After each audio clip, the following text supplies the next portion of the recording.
Yo, yo, yo, yo, yo, yo, yo. Yo, yo. What's good with it? It's the homie Mac, music, art, culture, knowledge, reporting live from the Dogon.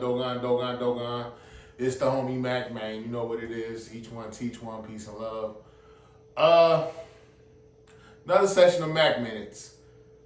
Real quick, I'm gonna keep this short and sweet. A lot of things are becoming more redundant. The political pundits, the opinions, the perspectives. A lot of people are impassioned. Feel a lot of passion. There's a lot of vitriol, a lot going on. I get it. Politics is war without bloodshed, like Mao Zedong said. And then he said, what else did he say? Then he said, war itself is an extension of those politics. But yeah, so Kamala Harris, Joe Biden backed out. I don't think he did it on his own volition. But that's neither here nor there. Joe Biden backed out of the presidential race. The new incumbent, well, not incumbent, you have to be in office to be the incumbent. But the new presidential candidate for the Democratic Party is Kamala Harris. Kamala Harris is running for president. Let's get straight to it. Over 44,000 black women were on a Zoom call, and they raised anywhere from $1.5 million to $2 million in a day to fund Kamala Harris's campaign. Cool, got no beef with that. And out of those, specifically, a lot of those women were members of Alpha Kappa Alpha Sorority Incorporated, and also other organizations within the Divine Nine. Divine Nine, Google it, but someone said Zeta Phi Beta was a colored sorority. Lord Jesus help us. A lot of us are still stuck in the past. No, Zeta Phi Beta is a member of Divine Nine, Black fraternities and sororities. Google it, long, rich history.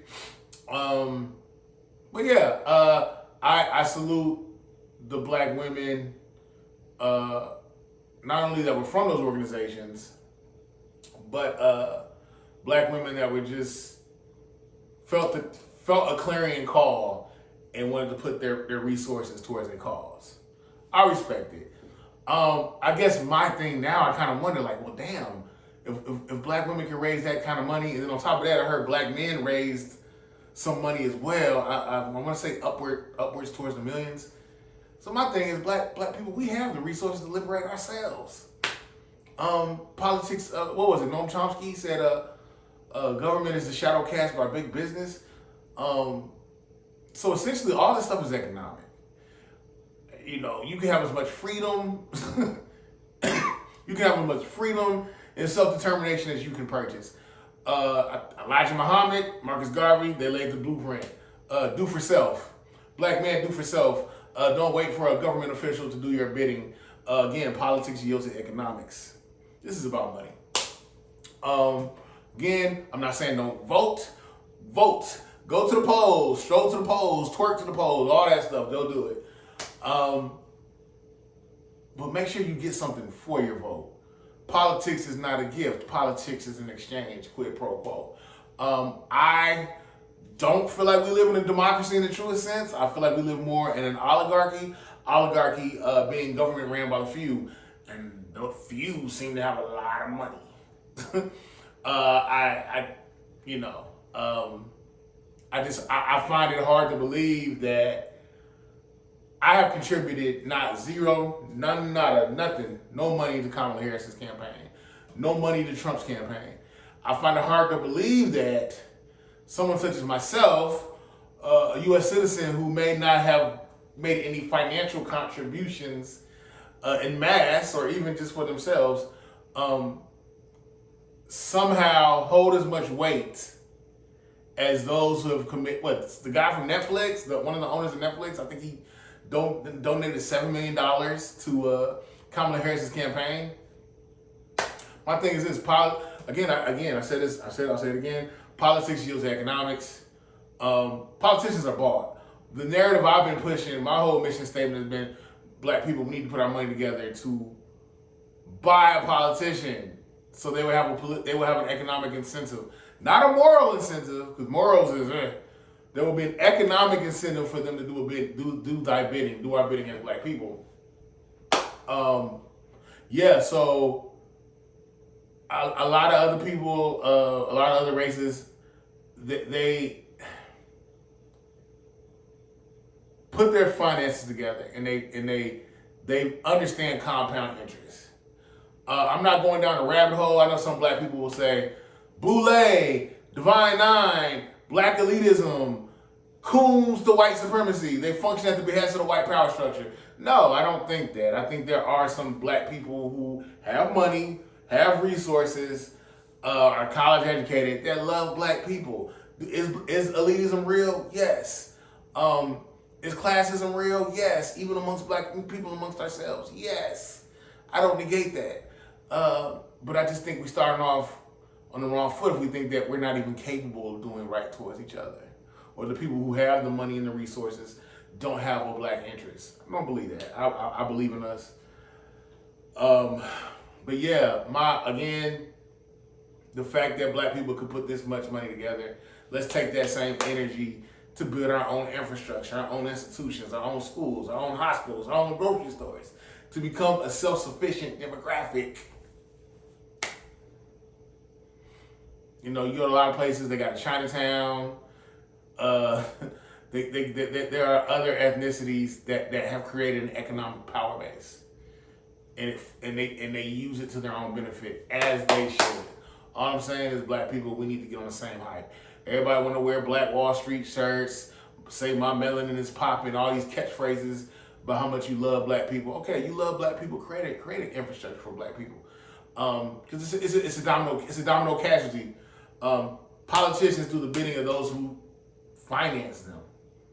You know, call me jaded. I don't care. I'm just done with hope. I'm done with thoughts and prayers. And I know that oftentimes that's used in context of tragedy, but no, we're in the midst of a tragedy. Look at the political, social, economic, and political realities of black people over the past 500 years. But that's neither here nor there. Alpha Kappa Alpha, Divine Nine, love y'all. I'm a member of Alpha Phi Alpha Fraternity Incorporated myself. Love all y'all. My thing is this: vote for Kamala. I'm cool with it, but hold her accountable. Hold her accountable. I grew up Democrat. Now I would consider myself an independent, but I was raised Democrat, and pretty much I've been fear-mongered the majority of my life into voting Democrat. I was pretty much, the notion that was inculcated into me was Republicans are wealthy, racist, white people who don't care about your black ass. So you better vote Democrat, because at least you can get something, a little bit of something.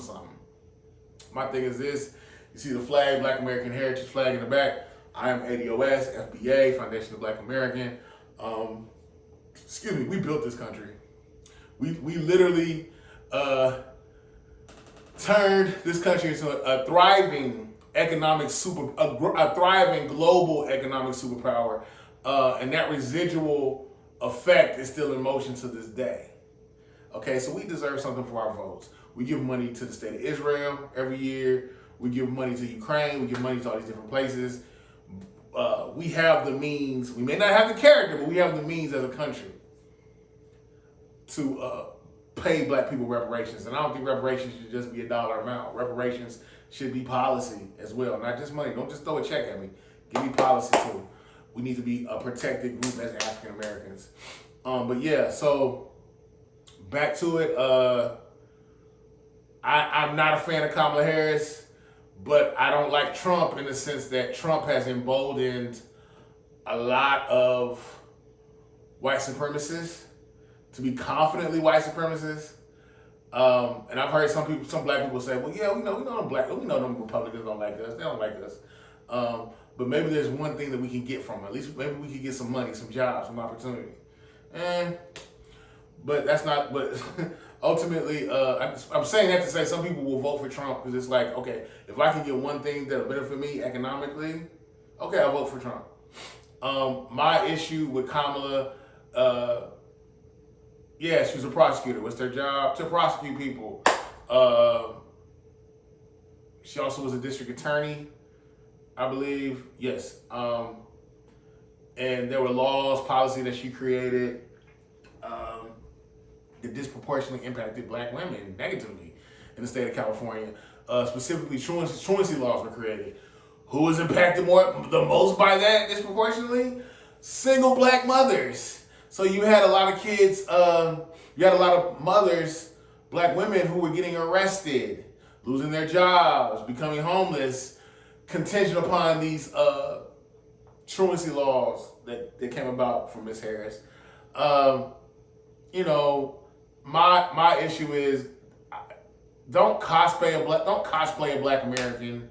Don't sympathize with black culture, and then in the same breath say, no, I don't have a black agenda. You think I'm gonna do something specifically for black people? She would have never said that candidly about any other group, any other social demographic. She wouldn't have said that about LGBTQ. She wouldn't have said that about Asians. We literally created an Asian hate crime bill as a consequence of COVID. So my thing is, no, like, I'm over that. There are things that can be done to serve black people. I just, I'm just over this whole notion of, well, the Republicans gonna kill you. Might as well vote for the Democrats, and be happy with the scraps that we may get. We have not seen transformative policy from the Democrats, since the 50s with the Fair Rights Housing Act, Civil Rights Bills, 50s, 60s. Yeah, we need, and I get it. A black woman had told me, by proxy, there are things that we benefit from by voting Democrat. How Democrats have passed bills that residually trickle down and help black people. Student loan forgiveness, cheaper insulin, diabetes disproportionately impacts black life. A lot of black women that are educated, black women are the most educated demographic per capita, and they take out a lot of student loan, have a lot of student loan debts, and they have been positively impacted by some policy, the student loan debt forgiveness. So it's like, I get it, but I'm tired of by proxy. I'm tired of trickle down. We need things that uniquely benefit us in regards to jobs, education, something that combats mass incarceration. One of the things that Dr. Amos Wilson said is any law that exists in this country, Dr. Amos Wilson said any problem that persists in this country, to understand the root of it, you have to see who benefits from the problem. Let me say that again. In America, to understand the root of any problem in this country, you have to see who benefits from said problem.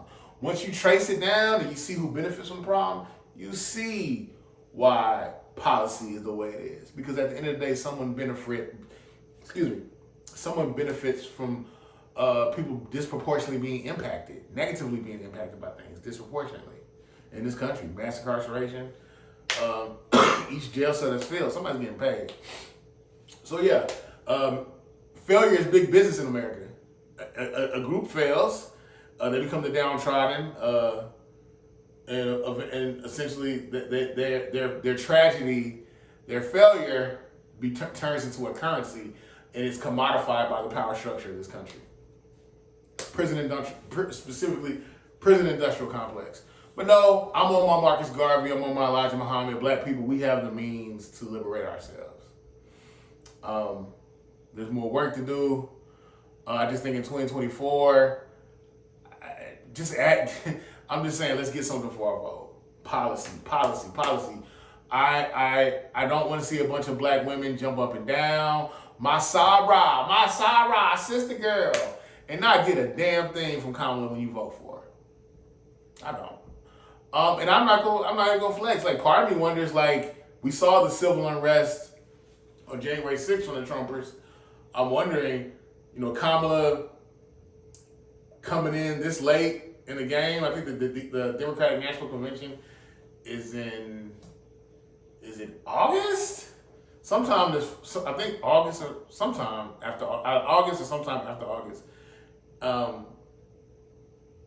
not sure. Don't quote me on that. But basically, she jumps in this race late, then she wins. Oh, these white supremacists are going to show out. So that's partially in the back of my mind. But yeah, I just think we're in some really interesting times. From Trump, the assassination attempt on Trump, the rabbit hole goes deep. They're saying Thomas Crooks, the guy who attempted to assassinate Trump, he actually was in a commercial of this corporate conglomerate called BlackRock, and apparently they have Democratic leanings. But that's a whole other story. In fact, Google that. We're just in some interesting times. Black people, I love us.